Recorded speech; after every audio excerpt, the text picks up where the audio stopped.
Happen. So, hey. Woo! Yeah! Okay. So, You got it all out?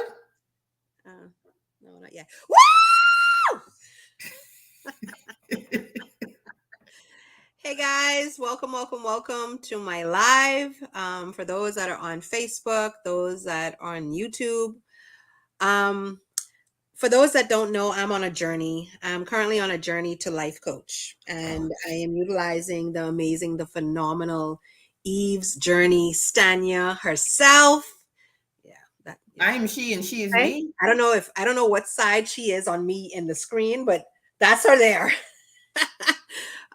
Miss Stania Davis is my life coach that's training me in progress. I'm a life coach in progress. And so, of course, she loves to do these impromptu homework sessions. And this wasn't even homework. I consider this a live impromptu cray session. Yeah. Because she's very impromptu, and I love her for it because I think she brings the energy, the exact energy that I believe in, like that I stand for. So, with that being said, peoples that are watching, Miss Tanya, what did you want me to do? What was my assignment? Unbelievable. Unbelievable. Anyway, okay, guys. So Ruth Ann had an assignment to do. And so a part of the assignment involved talking about like what you're good at, your strengths and all this, all that, all those good things.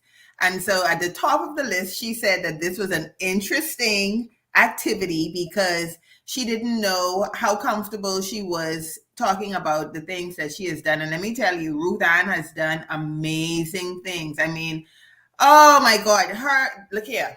The list goes on with the things that she has accomplished, the things that she has succeeded at, the things that she has tried. I mean, and if you're listening to this live, I know you know enough about Ruth Ann to know that she is definitely phenomenal.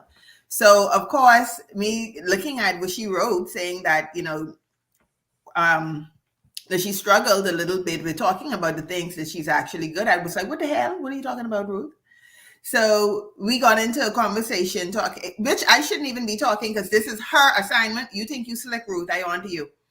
But the assignment or the conversation that we got into was talking about how we're not always comfortable talking about how great we are, that we are more comfortable talking about our insecurities, talking about the things that we struggle with, pinpointing all the things that's wrong with us instead of the things that's right with us. And so, so I'm like, okay, Ruth, I think a huge part of it is that it can be, what I can't even remember the first thing I said. I think I said that it could be, in your home, that it can be where you were not encouraged to talk about how great you are, and then of course it's also cultural, and that led us into doing all these things. So I'm like, something, since Ruth Ann is not comfortable talking about all of the great things that she has accomplished, let me put her hip on the spot right now. So I said, Ruth Ann, carry your hip on Facebook right now and do a live. I don't give a pump if it's a post. I don't give a pump if it's a video or whatever it is. And her being her tricky self, I don't even know how I get in this video. And I'm talking too much. So Ruth Ann has to talk about the things that she's actually good at, the things that she's proud of, okay, the things that she has accomplished. And by the way, as we speak, I have to be a life coach because that's who I am. I'd like for you to put in the comments something that you're actually good at and proud of as well, because it's not only about Ruth Ann and I, it's also about you. So Ruth Ann, take it away, girl. Okay, so I feel, well, let's start. So some of the things that I feel like I've accomplished, I remember at a young age I learned how to sew, and I learned by myself initially. I was going to school at St. Andrews and we had home ec, but I actually didn't really learn to sew. Like I learned to sew in home ec, but before that, I had decided that I wanted to learn for myself. And we lived in Fox Hill in this huge, beautiful house in Fox Hill, and there was a basement.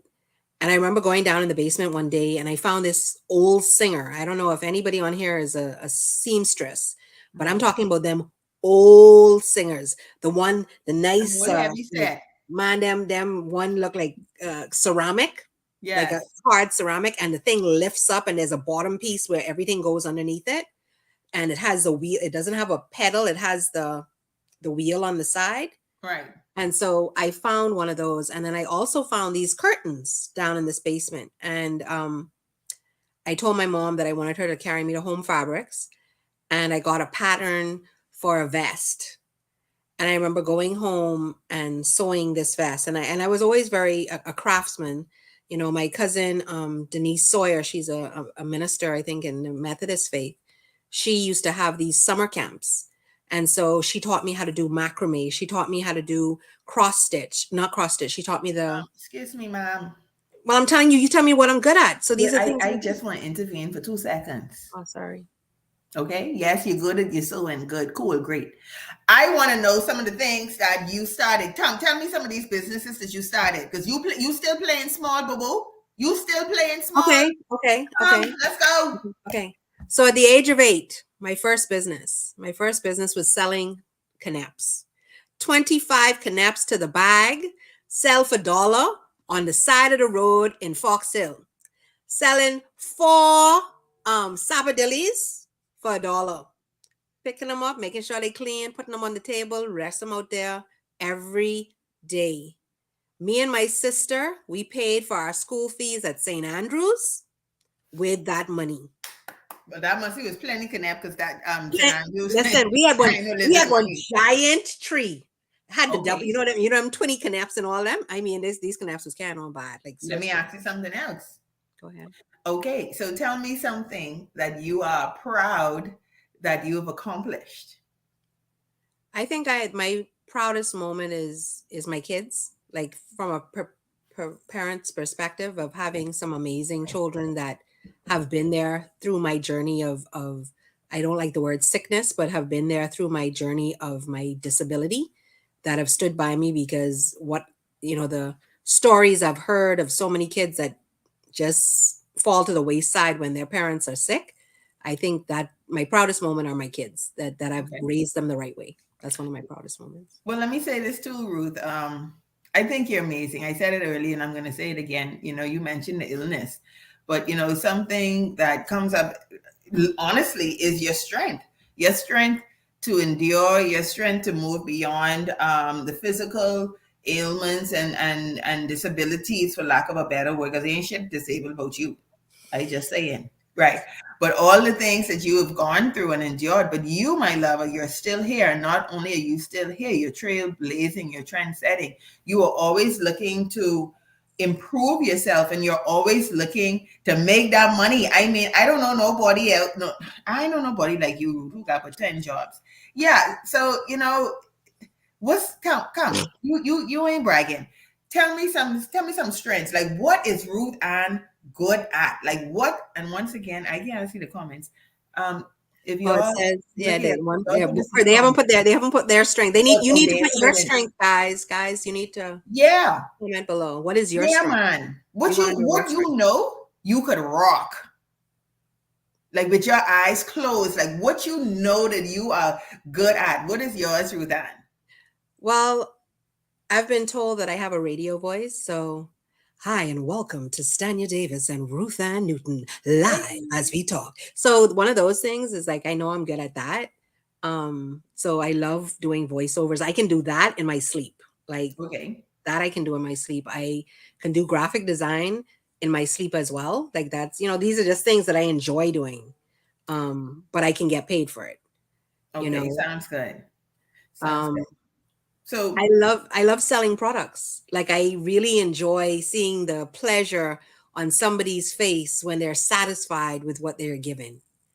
Like, and I mean, that can be nutritional. I had an amazing boutique in Freeport for 7 years, and like, people used to call it the Claire of the Bahamas, like, of Freeport, because it had everything, and everything was branded, and it was an amazing store. Like, I loved my store. My store was like one of the best stores in Grand Bahama. Anybody could tell you 196 was the place to be. But yeah, that's right. Big up your chest, Chad. Well, you told me to come on here and do. So I'm just like, beating on my chest. So, well, let me ask you this, Ruth. Why do you think we shy away from saying how great we are? Why do you think we kind of turn the volume down instead of turning it up? because I think in our culture, I think being raised in our culture, it's considered boastfulness and bragging versus just being proud of what you have done, Right. or even being able to share with what you've done, accomplished, so that others then can say, "Oh, you've done that? Well, maybe I need to come to you for that service, or to get help from you." But for some reason in our culture, that's kind of it's a taboo. Right. So I think oftentimes you might build that skill more so, like when you go to the States, or when you're exposed to people that are constantly doing it, then you're like, hold on now. Because, like, for instance, I know in network marketing, they're not always bragging, but they, like, especially the Americans, their chest. It's okay. Oh, Yes. I made $1 million in 6 months, and this and that, and I've done this, and I have a team and they don't care. But you do that here in the Bahamas, then everybody, first of all, knocking at your door, you make $1 million. I need a couple of dollars, eh? Like, so I think we're just so cautious. Listen, 196 opening back up in the New Bahamas. Hi, would you mind? That's what the person said. Mm-mm. But I think that's where our culture has done an injustice to us, Right. because it is an injustice. Because I feel like you and I were talking, I said, when I mentioned to you about my honorary doctorates, I have two of them. I don't have one. I got two, Ooh. but I'm very intrepidous to Mm. even speak about it, because I don't want it to be like I'm bragging. You So understand what I'm what is saying? wrong with bragging? I don't know. Like, I don't know if I don't know. I feel like, am I taking some stripes away from God loving me if I brag? Like, I don't know. Like, But seriously, look I at really this don't though. know. Okay, you know what okay, this is crazy. When we don't say what we do, when we don't talk about what we can do, when we don't even try, when we don't do anything, the people we came to serve They are will gonna not say it. go They will not somewhere say it. else and to other people who full of caca. Right. So when you're saying who you are and what you do and what you're good at and what you've accomplished, what you're also doing is that you're sending out like a clarion call. You're telling people, hey, you're actually calling your tribe in. You're saying, hey, this is what I can do. This is what I can help you do. This is how I can serve the world. This is how I can serve the people that I came to serve. Right. So when you don't do that, when we keep it all to ourselves, then we're not really serving. We're not doing it. We're not, we're afraid. And like I said, when you're not doing it, someone else is going to do it. And the Mhm. people who doing it, I mean, look, how many times you've been somewhere and you're like, man, I sure I could run cycles around that place. Well, it reminds me of when you listened to Les Brown, and he said he went to this meeting one day, and the person was up there talking, and he's Right. like, and I think the person told him how much the person was getting paid or something. And he's like, I could do that. What you mean, like, and I could do And it get better up. than that person up there. And I think that you are so correct. And I was also listening to Miles Monroe yesterday. I think it was just yesterday, and he was talking about purpose, and how Right. he that in depth and grossness that he was teaching us as Bahamians. You gotta know your purpose, like, Yeah. and you don't want to die shortfall. Like, you don't Yeah. want to die, like he was basically saying, you're doing an injustice to God. Like, he brought you to this earth, you're doing an injustice to God by not living in your purpose. And actually, he was even going in even further to say, not even living in your purpose, but finding your purpose, Right. and Well, locating that purpose. And sometimes, purpose will seek us out too. Sometimes, purpose been trying to tell us get on board and let's go. yeah, But we keep saying, no, I'm afraid, or right, no, this, over here is comfortable. I don't want to leave my job. But I mean, what will happen if this, that, mm, and all, and the third, I was in the car with someone recently and they were telling me how they're pursuing Lord, this degree and all this stuff. And so I'm like, okay, well, why? And really the only reason why was because well, of course, the money. So I'm like, are you happy though? No. Okay, well, why do you want to do this? Well, it that was don't on make my, sense. yeah. But that's what we do. We we want to stick to this script, but then life isn't about that. Life is about, oh, I'm supposed to behave because it's Ruth Ann thing. Life No, is, this is a conversation that I think needs to be had. I think yeah. it's quite important, and like I know for me, one thing I have a friend, and he has always said to me, he's like, Ruth Ann, listen, hear me and hear me good. One, you have an amazing voice, so people hear you, they listen to you. You're easy on the ears. You ain't ugly, so if you put your face out there, you ain't gonna scare them away. So you got the voice, you look good, and he say, man, you've been in network marketing for 13 To do this. years, and he says, if you only show people how to make $1,000, you've already done it. We're going on. I just remember, and after this, Ruth, because you think you slick. This is supposed to be our class time. You think you slick. Excuse me, people, because it look like y'all ain't gonna brag with y'all self. What I would like for you guys to do though, what is something that you think Ruth Ann, okay, what would you want Ruth Ann to help you with? Like what, think about your life, think about your business, think about whatever it is. What would you like Ruth Ann to help you with? What do you think she can teach you, show you, support you in, pull out of you? What is something, because we're at that point too where we're deciding which way she can go, and there's so many ways that she can go. So why are you smiling, Ruth? Nothing. Somebody putting something there, or you? I am just listening attentively. Oh, okay then. All right. Yes. So yeah, we're getting ready to come off this live because we're actually doing a session, and this is class time. So I want you to, put in the message in the chat, or you can always DM her, or you could even message me. What would you like Ruth Ann to help you with? What do you think? How do you see her? What could she really? And even if it's not you, what can she help people achieve? What do you think she can really? Who can she work with? So that's the question. Now we're going to end here. And you know what? I'm following what I say. Hello, I'm the #1 life coach in these here parts. I offer the life coach certification. In addition to life coach certification, I am also very good at helping people get overshare and also helping them live the life that they really want to live.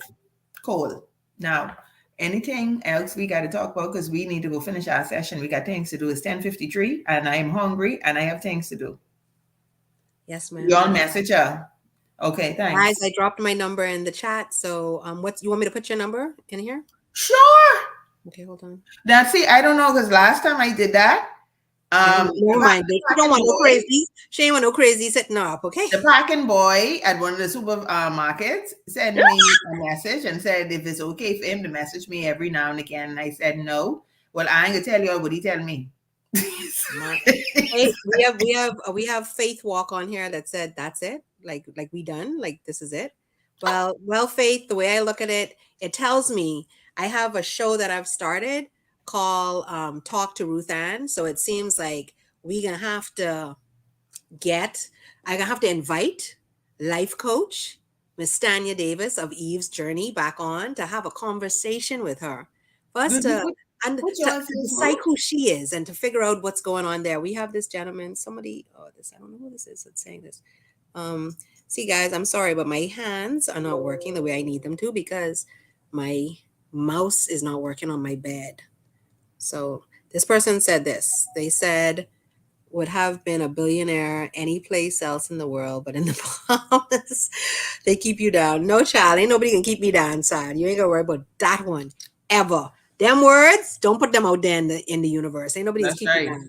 So you don't put words like that out into the atmosphere. You are kept down only by yourself. So if you ever have anyone to blame about anything, look in the mirror. Don't ever put any blame on anybody but yourself, ever, on whatever you're doing. And that is life coach Ruth Ann Newton out. Dr. Ruth Ann. Ha-ha. This the brag and boast. Yeah, well, see, this is the problem. This is why I don't do it. Because that my was head a joke, gets no, but seriously, that's why I used to drive a convertible, because sometimes my head can't get in the car. So you see, that's why you don't brag and boast. That's why people don't brag and boast. Then they got drive convertibles. We'll all be driving convertibles, or we'll be driving like this because our head will be stuck out the window. Well, at least it's hard to fit on your head. Barely. Exactly, barely. Thank you, Jesus. Thank you, Jesus. So thank you guys for tuning in. We will be back again when I interview our life coach, my life coach, Stanya Davis. Thank you guys.